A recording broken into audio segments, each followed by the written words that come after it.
Welcome to the Truth Club, the podcast where two best friends have a good laugh and possibly a cry about the things that matter and the things that don't. You're now a Truth Club VIP with an access all areas pass to our honest opinions. So here they are. Oh, and we're your hosts, Carly Smallman, that's me, and my comedy wife, Alyssa Kyria. Hello everyone, welcome to today's episode of the Truth Club. We're here in my living room. Hello. Having a lovely old morning. Alyssa, I've got some really good news for you. Tell me, what is this? You're going to lose your mind. Oh, God. Our podcast is number 31 in its category. What? In the Netherlands. What? In the Netherlands. In the Netherlands? We're big. We're huge in the Netherlands. We're huge. Oh, babe, that's so funny. Huge. Well, not as huge as positions 1 to 30. Oh, yeah, obviously. Yes. But compared to positions lower than that, we're huge. I didn't even know that. Well, we're international. I shouldn't be surprised. Should I? No. But that's so random. I just want to start me. off by saying thank you to all of our Dutch listeners. Thank you so much. You know how to say thank you in Dutch? Oh, fuck, I should have learnt that to thank them. But now I just look like a horrible imperialist British prick. Well, you I do. Babe, don't be so hard on yourself. Oh, my God, I hate my nationality sometimes. Oh. I'm sorry to all of our Dutch listeners. We're so sorry. Because obviously we're inundated with the Dutch and I've just been really offensive. I'm so sorry. We love you. Thank you so much for making us number 31. Number 31 in the chart. Yeah, baby! Yes. We're so excited with how it's all going with Truth Club. People seem to be loving it. It wasn't originally going to be called Truth Club, was it, Carls? Oh my God, no. I was giggling to myself because I found our little notepad of ideas of what we were going to call it. Oh my God, we weren't good at naming. Well, generally we just thought we kind of thought we were famous enough to call it Carly and Alyssa, like starting every idea with Carly and Alyssa, and then you eventually said, look, nobody knows who the hell we are. I had to say to Alyssa, no one knows who Carly and Alyssa are. This isn't a podcast for our damn parents. I know, exactly. So, like, one of my ideas was Carly and Alyssa, soothsayers. Soothsayers. Soothsayers. It just made me laugh saying it. I love, and then we basically would just call ourselves soothsayers for weeks afterwards. All the time. Soothsayers. Do you know what a soothsayer even is? Is it like someone who can see into the future? Yes. Well, there you go. But that's not what the podcast is about. If you want a bit of that, listeners, Tara, nice to meet you on a Sunday with Oh, Carly. yes. Yeah, I have never really plugged that on You our are a podcast. bit of a soothsayer. I am. So I read the tarot. Let us know if you would like a podcast about sort of woo-woo things like that. And tarot things. Yeah, and tarot things. Yeah, I'm going to plug it every Sunday, 7 o'clock, okay. www.youtube.com/. It's very good. It's very good and very funny. But so you are like a soothsayer, but you're right. I'm glad we didn't go with people. What other ones did we have? Carly and Alyssa dropping truth bombs. Oh my God! Why are we such a couple of cringos? We're so it just really made me laugh because that's like really gangster. Like, yeah, we're dropping truth bombs. It's so weird. It is weird. But we have Jared Christmas, the fabulous comedian, to thank for Truth Club. Yeah, when Alyssa and I were talking about some of these names, he was like, no, these are horrible. No, he didn't say it like that. He offered us a selection of choices. He did. With Truth Club was one of them, and we we removed the Carly and Alyssa. Yeah. I was sad about that because in my head we're really famous. Yeah, but in my head I know the truth. Because you're a soothsayer. Sorry, we are famous in the Netherlands. Stop with this. That's right. That is so We true. can't ever go to Amsterdam. We'll be mobbed. packed. We'll be mobbed. Absolutely. And they'll go, here's Carly and Alyssa. They'll be on the canal. They'll be chasing us down. Chasing us all over town. And I'll be so stoned. I won't know what the fuck's going going on. There's a crowd running after you. Get out of the There's way. just people following you, eating crunchy foods. That sounds great. Let's do that. Wonderful. So, I'm glad we've called it the Truth Club. Yes. And as always on the Truth Club, we're going to start off with our highlights and lowlights of the week. Highlights and lowlights.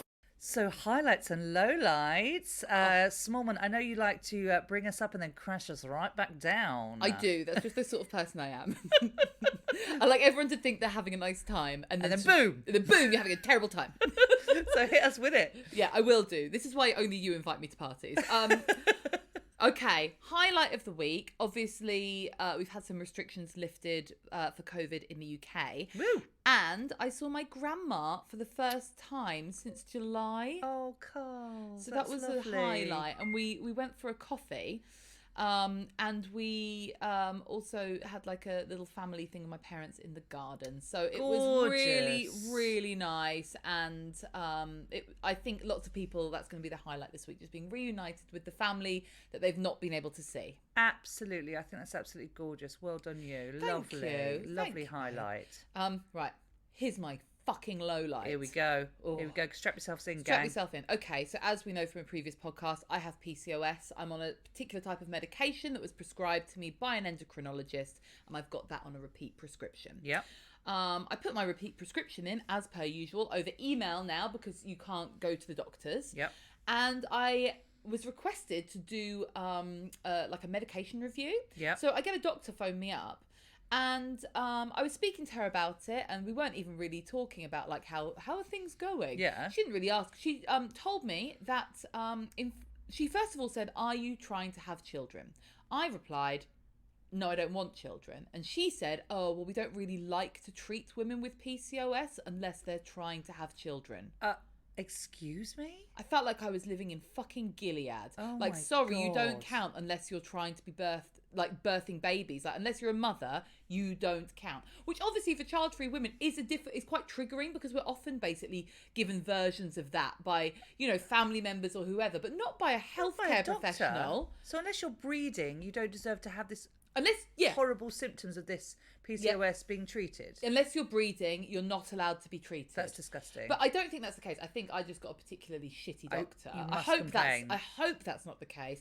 But yeah, she said to me that I shouldn't be taking any medication, and I told her that I would agree to stop taking it if I spoke to an actual endocrinologist, and then she just prescribed the medication. So they can't be that serious on it, otherwise she wouldn't have prescribed it to me. Listeners, Carly relayed this conversation to me, and she made this woman her bitch. She absolutely nailed it with her knowledge of PCOS and endocrinology. I can't even say it. But she just basically made this woman question her own position in life, and it was just brilliant. As deserved, because that woman is awful and she made you feel like crap. And I'm so sorry if anyone else has gone through this, because that's just not the way it should be. So I'm sorry you had to go through that. Absolutely. And then, as per usual, she made comments about my weight and told me I couldn't possibly eat a healthy diet or exercise, which really fucks me off because I feel like I'm always eating bloody healthy foods. I don't want to eat healthy foods. I want to eat cakes 24/7. Too right. Do I do it? No, because I've got this condition that I'm not allowed to eat cakes 24/7. That's sad. It's really sad. And I'm fit and healthy. You know I'm pretty strong. Too right. So this is what this woman can bench. Yeah, well, hardcore. not very much benching. To be fair. No, is that not? No? Deadlift? Yeah, I can deadlift a lot. Better. Yeah, sorry, that's why. Yeah, okay. But yeah, anyway. Have you seen this woman juggle? Oh, sorry, no, you don't do that. No, have you seen this woman on a unicycle? Oh, no. So that was my low light of the week. And I would just say, ladies out there who don't want to have children, whether it's now or in the future, you go advocate for yourself. Right. If you've got something going on that people class as a reproductive disorder, you're allowed to be treated too. Absolutely. And stand up to mean doctors and complain about them, which is, you should definitely do that. I will, bitch. Just to summarise, bitch. Yeah, I feel like right now you're not really allowed to call doctors bitches in the current climate. Well, because of COVID. Well, even as a compliment, hey, bitch. Hey, you sexy bitch. If I said that to the doctor, I think I'd have to change surgeries. The harassment. Yeah, we're not advocating that, just to say, listeners, we don't advocate sexual harassment, but we do find it funny if you say hey bitch to doctors. Yeah, we like that. Pro. How about your highlights and lowlights, wifey woo? Highlights and lowlights. Okay, I'll go for my lowlight first. I'll switch it around. Okay, well, to leave everyone on a high. That's right. It's probably kinder. So my lowlight, I was really hungover on Sunday, and I just took it too far, Carls. I get overexcited, as you know. As you do it as well, don't you? You get excited. I know firsthand. And it was it was my stepson's birthday, actually. We were having a lovely, quite civilised time, having a drink in the garden. But then, old Lush over here decided to get home and just carry on the party. And I just ended up, partying on with a friend of mine till 3 a.m. And I felt in pieces the next day, and it really just made me feel crap about myself. So that was a real low light, actually, because I'd gone past that point, when you think it's all fun the night before, but then the next day you think, oh my God. Yeah. And I just felt really bad about myself, and I hate feeling bad about myself. So that was a definite low light for me. What's your hangover cure tips? Hangover cure tips. Oh, I've got a juicer. as mentioned in a previous podcast when you were slating my lack of counter space because I buy every appliance in the world. Every plug and appliance. But haha, in your face, Carly, because my juicer is now fantastic for hangover cures. I made this potent one. Oh my God, it's hardcore. It was like oranges, carrots, turmeric root, and cayenne pepper. Boom. What? That sounds horrible. It tastes really nice, and it is a real hangover cure.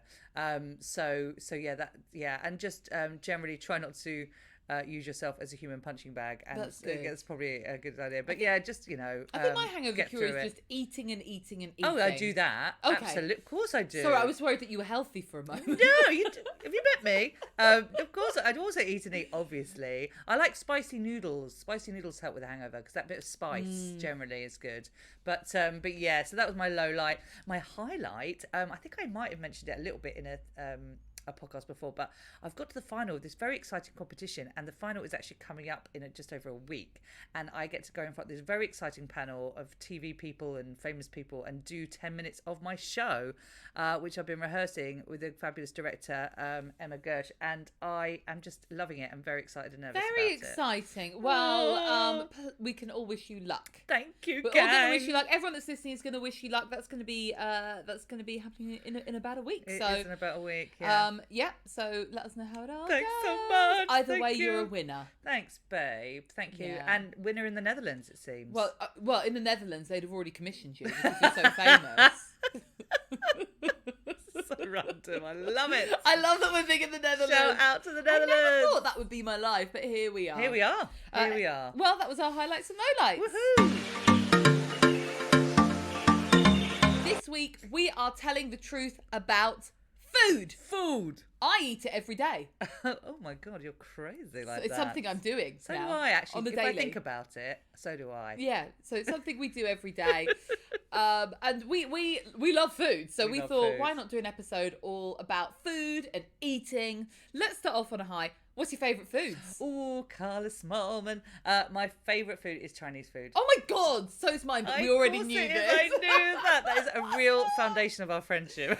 We weren't that good friends until we started going for all-you-can-eat Chinese buffets together. God. And that is true. That's how we started to bond. We go to this really weird restaurant.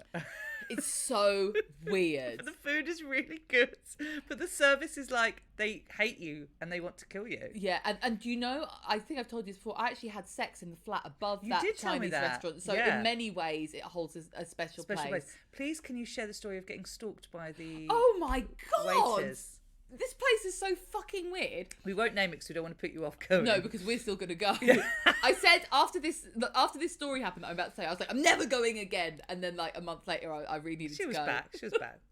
So I went with another friend to have an all-you-can-eat Chinese feast. And I was very jealous of that, by the way. Can I just say, because it is our favourite food. I felt like she'd been unfaithful to me. Just want to put that out there. But carry on with this story. Yeah, so it was bad on many levels. So I went, and it's not like an all-you-can-eat buffet. It's an all-you-can-eat like menu that they bring you the food. Or you can order, people. All you can order is what it should be. But we treat it as all-you-can-eat. Of course. Yeah. So we did that, and then we tried to pay, and they said that their card machine wasn't working, but we didn't have any cash. So they said, there's a cash point at Waitrose down the road. Go to the cash point. So I was sent to the cash point. So me and my friend go down to the cash point. Next thing we know, we're in Waitrose, like queuing for the cash point, and both the waiter and the mad lady who like I think she owns it or something. She's like this bonkers lady that like sometimes will just come up to you while you're eating and just talk at you about nothing. I think maybe she's like the mad mother who they can't keep out of the restaurant. I think that is what she is. Yeah, I think that is right. Anyway, I'm wandering around the aisles. Next thing I know, this mad lady is like poking her head around the corner, like stalking me while my friend gets cash out. I then hear shouting, and I go and see that my friend is arguing with the waiter in Waitrose. Oh my God. So awful, because obviously the middle class people are now judging us. Oh. And they're saying that we left without paying. But they told us to go and get cash. An awful story. So we had a Barney in in Waitrose. Waitrose. So much that you're being stalked by the staff. She was following me around the aisles. I'm not joking. At one point, she poked her head around the aisle like, boop, boop, boop. It was so weird. But anyway, I then said to them, I said at the time, I'm never coming back here. And then I had to go back because I needed it. Because we love Chinese food. We're addicted and it's amazing. Yeah, that's one of my favourites. Yeah, absolutely. Do you have any other favourite foods? What do I love? So Chinese, obviously, number one. I quite like anything with butternut squash in. Do you? I know it sounds quite like a random thing, but anything with a butternut I like squash. a butternut squash. I'm your gal. Yeah, nice. I love generally, and it's a type of food. It's like but meze tapas. Yes. Like sherry bits. Me too. I would rather have a sharing platter than my own meal. Yes, I completely agree with you, because then it's like really friendly and lovely, and also I have to say, I love kids' party food. Me too. That is just so. It's like sausage rolls, nuggets. It's like a beige meze. Beige meze. I love a beige meze. Yeah. Oh my god. See why we're friends. We just like to eat the same thing. We love to eat all the same foods. And the next thing we were going to talk about, but Collie's written it in a notebook, and it's cooking, but it looks like cocking. I wrote cocking by accident, so we could talk about. We could do that. The truth about cocking in the next episode. Cocking. What is cocking? Is it just receiving cock, or are we talking like breeding cockerels? Oh, I see what you mean. Or is it some game that you play with penises? Well, I don't know, because I don't have a penis, but maybe the men are meeting up and doing that. So you all get together like a little sword fight. It's horrible. The flaccid willy just flapping around. Oh, I was imagining them hard. Oh, I never do. I always do. If there's one thing I hate, it's to imagine a hard penis. I like to imagine it weak and frail and limp, like a little. So I can dominate. Yeah, like a sexy little noodle. Noodle. Oh my goodness me. Oh my god. So Oh funny. dear, not even a sausage. Because you're a good cook. Thank you very much for saying that. Do you I really enjoy appreciate cooking? that. I do now, and it's something that my stepson likes to laugh at me about, because he's like, "Oh my god, Lisa, it used to be such a bad cook." Like it's a talking point in our house. Before I had Lola, I mean, the meals that I used to just make myself for dinner and Will were like a boiled egg and a packet of chicken noodle soup. That's weird dinner. I know, it's just so weird. I just couldn't be bothered. I had no interest in cooking. I didn't know how to cook.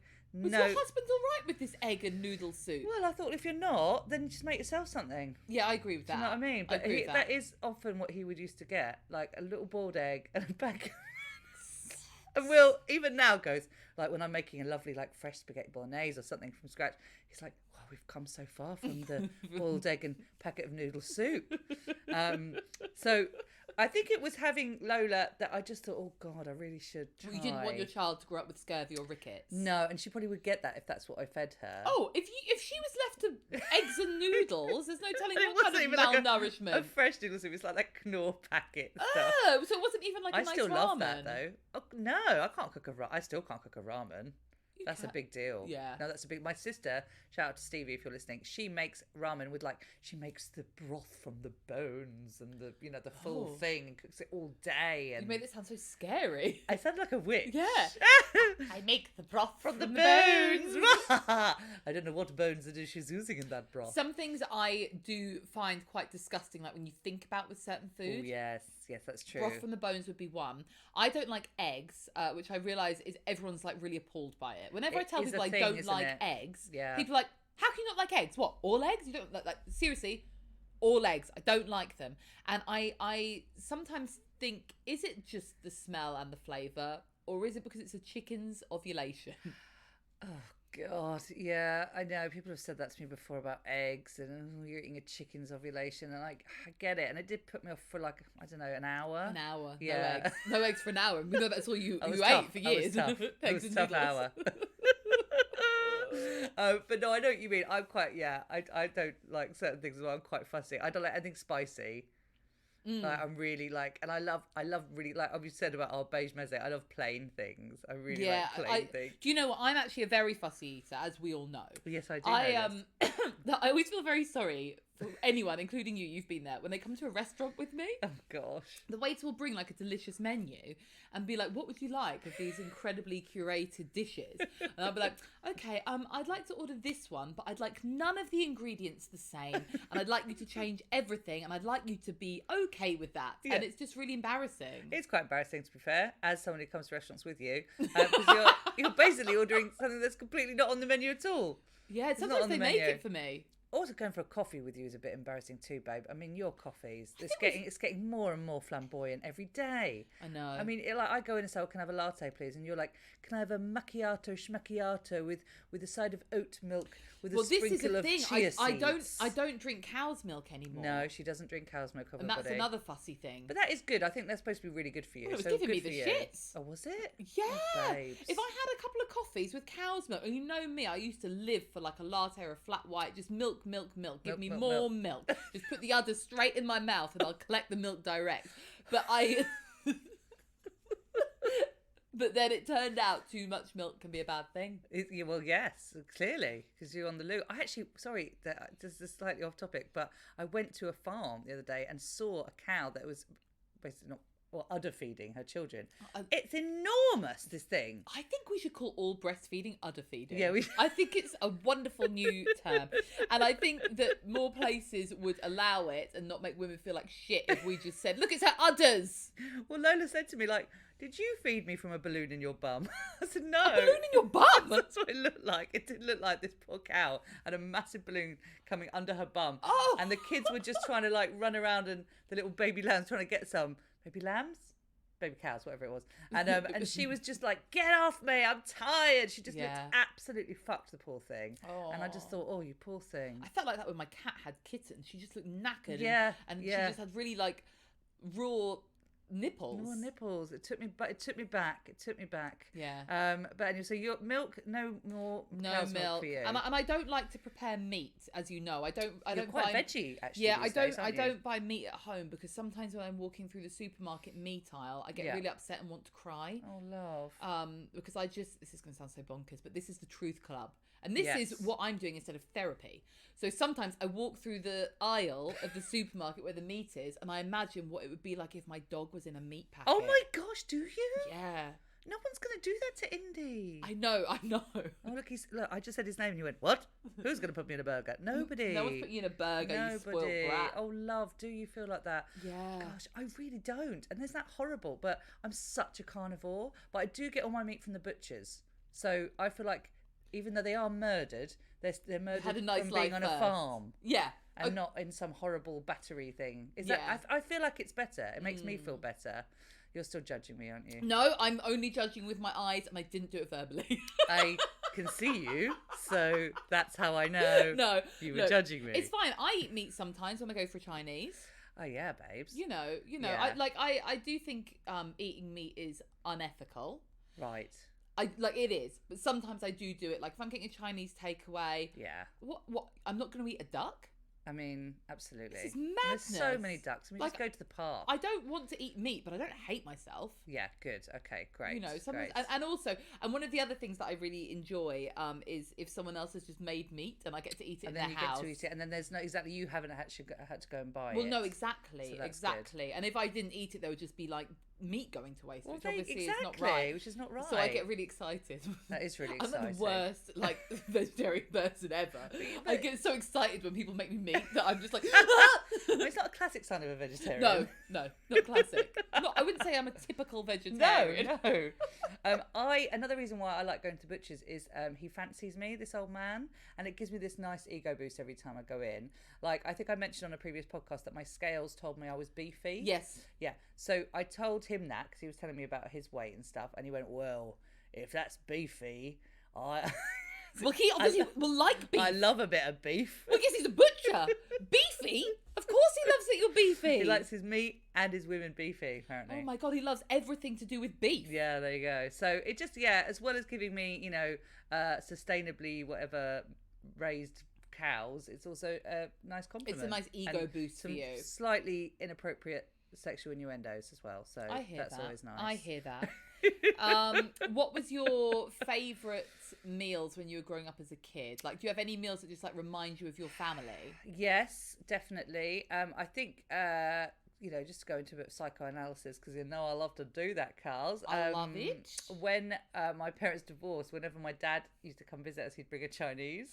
Oh my God, that's why you love Chinese. That's why I love Chinese. I remember when we were children going to this Chinese restaurant in Penge where we lived because we were a very affluent area. There's this little Chinese restaurant in Penge, and because my dad was on the telly lots, they used to give us presents, and I think that might be why I love Chinese. There you go, because you're associated with happy family times, presents. There we go. We figured it all out. That's amazing. Also, we had this really random, which is like, it's kind of similar to chicken noodle soup again. Oh my God, I've really got issues. But it was pasta soup, basically, my mum used to make, which is like, just like chicken stock and pasta. Sounds like a weird dish. But it's just basically like a chicken broth. And it was really carbs. comforting and lovely. Broth. It was a carby broth, and I used to love that. Well, one of my favourite things growing up was, obviously, I don't know if this is normal from my family or if this is like lots of Scottish people. Listeners, please let me know. We would always have soup. Listeners, I have to tell you, Carly is the best soup maker ever. And I was hoping you were going to talk about this. Carly's soup is banging. Like, it is amazing. I can't actually wait for winter sometimes when Carly's going to bust out her soups. I do some pretty good soup. It is a Scottish thing you were saying to me, wasn't it? Yeah, so we used to always, like, before dinner, say if I was at my granny's house, before dinner, you'd just be given a bowl of soup. Oh, lovely. I love soup. And it would just warm you up. And even now, like, soup is like like, I know lots of people don't just have soup as a full meal, but in my family, we would just have soup. Yeah. Bit bread? Bit bread. Yeah, nice. Bit bread. Love it. And you just have soup. Well, because also their soups. I sound like a crazy soup fan of Carly's family. But they like, she roasts the butternut squash. Yeah. She, it's all very specially done. And then they blend it. It's just There's fabulous. Something to do with my house smelling soupy. I love that. That makes me feel like it's like a nice home. Yeah. It's very healthy, like veggie, soupy, My lovely. granny used to, she was so old school. So she would, number one, trick to a good soup. Tinned carrots mashed up with a fork, put them in the soup. Oh, I shit you not, makes such a difference. There we go. But the weird thing she used to do, which apparently isn't weird for that generation, she'd be making the soup and she'd just stick a ham in the pot and boil a ham in the soup. That sounds amazing. And it was like vegetable-y ham. I would eat and that soup in a taste heartbeat. of ham. Oh and then you have a ham separately. Oh my God, it was so good. That sounds amazing. My nan was actually an amazing cook as well. And she used to make, and I recreate so my nan's passed away now, but she made the most amazing sausage rolls, and I make them now every Christmas as like a tribute to my nan. And she made lamb stew and really old school, like hearty, warming, gorgeous recipes. And I always associate that with her. And she'd be in the kitchen and she'd call us in for a meal and she'd go, ooh-wee, and that would we all know that was what dinner was, ooh-wee. And she's so sweet. But yeah, I love that generation. They used to eat any old thing like tongues and tails. They didn't give a fuck. Put it all in there. Yeah, put it all in. Ham and they tell you it was good for you. Yeah, well. Horrible and disgusting. I'm so glad we've moved on since then. Exactly. So, what is your relationship to food like? Generally good? Generally troublesome? Because I know as women, often because of the world we're living in and the fact that especially we're told that weight is more important than being a good person, that people can end up with troublesome relationships with food. But is yours generally good? No, okay. Well, I mean, food is my friend, my comfort. I definitely have an emotional relationship with food. Like, I'm fascinated by people who go, I just forgot to eat today. I find that weird when people say, food is fuel. Food is fuel. Ugh. No. And just like my husband's like that. He just kind of eats if he's hungry. He doesn't eat when he's not hungry. It's weird. That's weird, isn't it? Yeah. Because for me, I feel like most issues in my life can be fixed with like a sandwich. Yes, but that's quite a good place to be, really, in some respects. Some people need years of therapy, and you just need a ham sandwich. I've done that too. But no, I do. I love food, but probably a bit too much. That would be my my summation of that. How about you, my darling? My relationship with food goes up and down. Mm-hmm. So obviously, as I mentioned in my lowlights, I've got PCOS. So when I was younger, I started gaining weight really fast, and everyone would comment on my eating or say that I was eating too much. One of my worst ever memories that stayed with me was I was basically starving myself at this point because I didn't know why I was getting so fat compared to all of my friends. And my mum tapped my tummy and said, I think you should, someone's eating too many donuts. I hadn't eaten any like junk food, donuts, anything. Oh, sweetie. And so I was always a bit scared of eating certain foods. Because especially as a fat person, sometimes if you eat certain foods, you can see people looking at you like, fatty, eating a burger. Or look at that fat girl eating a pizza or a Chinese. And it makes you feel embarrassed because you think, well, you're not there the other 99% of the time when I'm eating soup.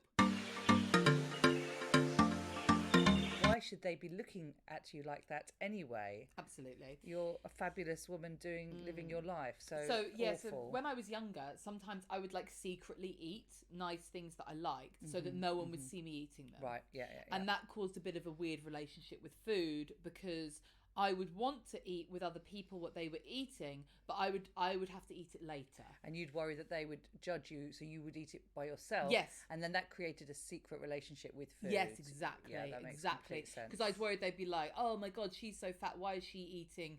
You know, like, why is she having a second helping? Or why is she, like, regardless if I was hungry or not. And it would just make me sort of have a weird, like, hideaway relationship with food. And really even hard. now, I do find, I don't know if you get like this, like, if things are really bad, I'll secretly eat an extra meal that day. Yeah. And I just will, obviously it's like a bit different because I live on my own. But, you know, even when I lived with other housemates, I would secretly make a meal and just take it up to my bedroom and eat it. And that's really unhealthy. Well, it is, but it's understandable because that's what you did when you were younger, Yeah. and that was your callback to a little comfort zone. You Yeah. know, I think I definitely had comfort ate when I was younger, loads without really realizing it because I was really skinny when I was younger, and I never used to put on weight. So I was eating too much and comfort eating, but without really thinking it was an issue. Well, yeah, because there were no visible consequences. Exactly. But then when I started to put on weight, I was like, oh right, okay, this is a thing. You know Cadbury's Marvellous Creations? Yes. So my dad bought like a big bar of Marvellous Creations, and when my parents lived, there's like an alleyway that runs down the side of the house, and he just stood in the alleyway alone eating the Marvellous Creations, and the whole family take the piss because he got caught by my niece, and he was just coughing Marvellous Creations into his face, and he just wanted some chocolate. He just wanted some chocolate, and he didn't want anyone else grabbing his chocolate or taking it. And everyone takes the piss out of my dad, but in my head I'm like, haven't we all, if not literally, metaphorically, eaten a Marvellous Creation down an alleyway? I just love yeah, absolutely. I think one of our favourite comics, Andrew Bird, told us a story similar to that. He said that he was really stressed with his kids, and they were loading up the car, and they were going on travelling somewhere or going to his mum's house or something, and he was just and he opened the car boot, and there were some Easter eggs in there, and he literally ate an entire Easter egg while kind of hovered with his head crouched in the boot. Oh my God! Shout out to Andrew because we've all been there. Oh my God! No, it's so funny. It's so funny, and I have to say, but then sometimes, like when I say about like comfort food or comfort eating, which definitely is a thing, I think, for nearly everybody. Yes. On like a spectrum. But sometimes one of the best acts of self-care you can give to yourself is to make a lovely meal. Not necessarily, and it doesn't have to be. People always like, yeah, but like a healthy meal, like a nutritious meal. It doesn't have to be. No. Sometimes just cooking like a meal that you really love can make your day so much better. Absolutely. And my relationship with food has definitely changed. I mean, yeah, I'm still emotionally attached to food, but I love cooking now, and that definitely feels like an act of self-care.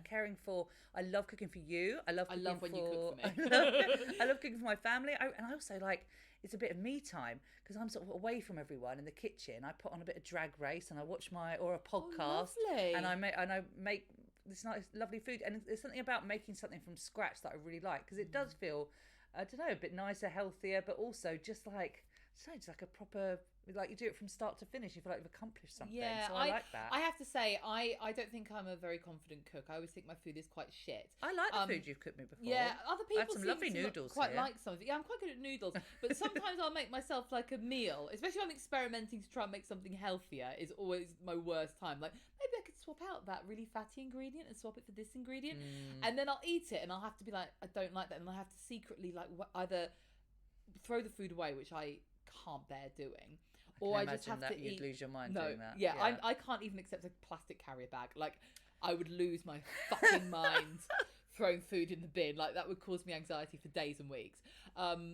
So then what I often do, also because I live alone, so when I batch cook, it's just like the same food forever. Oh, and that gets a bit boring, doesn't it? I have to eat horrible food for days. Oh no! Yeah, that's really my anxiety sad story. Problems. Where I'm just like, this could be in the bin right now, but instead it's in my mouth with my taste buds. Oh dear. Yeah, that's a sad story. It's a very sad story. I don't want to end it on that. No, we can't end it on that story. What's your favourite thing to cook for yourself? Oh, What's my favourite thing to cook for myself? Other than the Chinese, I sometimes try to make home Chinese food, but it's always a slight letdown, isn't it? It is, unless we go to a Wing Yip, the Chinese supermarket, and get amazing dumplings. That's one of our favourite days out. Wing Yip is a Chinese supermarket that we've always dreamed of going to, and we found out that we shared this dream. Yes. And it was a very easy, achievable dream. We made that dream come true by just going to Wing Yip. To the supermarket. And they do amazing stuff. So you can get some good Chinese food from there. It's like Disney World. Yeah. What do I like cooking? I quite like cooking. My most satisfying cooking is anything in a frying pan. Nice. Because you can kind of see it. And it's all there together. Materialising. Although, actually, I haven't done it for a very long time. I'm really good at baking bread. Are you? Yeah, but I had to stop doing it because I would bake a loaf of bread. And then that day I would eat a loaf of white bread. But I used to do it when I lived with a partner because he would help me eat it. Yeah. But now that I live alone, it's a slippery slope into diabetes. You could make it and give me half a loaf. I could do. That would be really nice. I could make. I've actually got stuff to make bread in the cupboard right now. Actually? Yeah, I'm not joking. Yeah, because were you one of those people over lockdown making bread? No, I tried to make sourdough because everyone was getting really obsessed with it. But the starter started to make me. I don't even understand it. So you have to like ferment flour with all rank shit in it, and it's. And then also you have to like. I didn't realise how hard it would be to make. You have to use a Dutch oven, which was I always thought was when someone farted under the sheets and put your head under, but it's actually a cooking appliance. And you have to like cook the. Is it from the Netherlands? Oh my god! To any of our Dutch listeners, your ovens are a real pain in the butt. I'm sorry that Carly thought your oven was being was farting on someone's face. Basically. Oh my goodness! So why am I hating on the very people? I know, right? That love us so much. And their ovens. So you couldn't be doing with the whole Dutch oven thing. I couldn't be doing with the whole Dutch oven thing. I did bake a loaf of bread, but then I secretly ate it and didn't tell anyone I made the loaf. I love it. Oh, now it's out. The truth's out there now. How about you? What's your favourite thing to cook for yourself? I think a spaghetti bolognese. Standard and classic. I've got a nice new recipe that doesn't actually take too long, and it just feels really like just yummy and homely and gorgeous, and everyone seems to like it. So yeah, spaghetti one of my bolognese. favourite smells on the planet. So do you have certain like favourite smells? Yeah. Cooking mince is one of my favourite smells, and I think spaghetti bolognese, because I don't cook mince anymore. I cook corn mince, and it just smells of like sadness. It just smells of like I'm so worthy, but I'm a boring cunt. That's what corn mince smells like. But real mince that you cook in your house is the best smell. Oh, it's a nice smell, isn't it? Oh, and I love the smell of a slow cooker as well. I'm a big slow cooker fan. I don't have a slow cooker, and I really should get one. I've made you lamb stew before, haven't you? You liked that, didn't you? I was out of my mind. Yeah, you actually did go out of your mind. You loved it so much. I was making noises, and I couldn't speak to you normally. So instead of a normal conversation, I was going like, Another classic sign of a vegetarian making really. I think it was noises of ecstasy of a lamb. It was the first meat I'd eaten in literally months, and it was slow cooked lamb, and it was like beyond incredible. It was good. Oh, I'm going to make that soon. Fantastic. Well, God, I think we've chatted all about our fabulous food. We've done our episode, haven't we? I can't believe we've done this episode. I'm really pleased we did this because I think we've got a lot of food lovers listening. Probably. Famously in the Netherlands, they also eat usually 3 times a day. I know what they eat in the Netherlands. What do they eat in the Netherlands, Carly? They eat hash cakes because it's legal. Booyah! Oh yeah, hash cakes. We eat that here though, and then we just get really ill because we can't handle it. Oh my god, well I do. We've told that bloody story already. Never again, never again. Well, thank you so much for listening, everyone. We are absolutely loving all your comments. Please share with your friends and tell them about the Truth Club. Yeah, please share with your friends because we want other people to listen to this. We don't want to be just famous in the Netherlands. Exactly, and we are Carly and Alyssa, the soothsayers. Yeah, so if you are into soothsaying, please make sure you subscribe to this podcast, and you can follow us on social media and be good, lovely friends to us. Oh, you sounded a bit Dutch then. That was not Dutch. Be good, lovely friends to us. Be good, lovely friends to us. Oh, that was pretty good. Oh, thank you. Thank you. Well, we hope you have a great week. We'll be back next week with another topic. I'm not sure what topic yet. Oh, we'll find something juicy and fabulous. Yeah, juicy and fabulous to get our hungry little teeth into. Absolutely. For now, I'm actually going to make some food. Yay, me too. See you later. Bye. Congratulations. You're now a VIP member of The Truth Club. Join us on Instagram and Facebook at Truth Club Podcast. See you next time.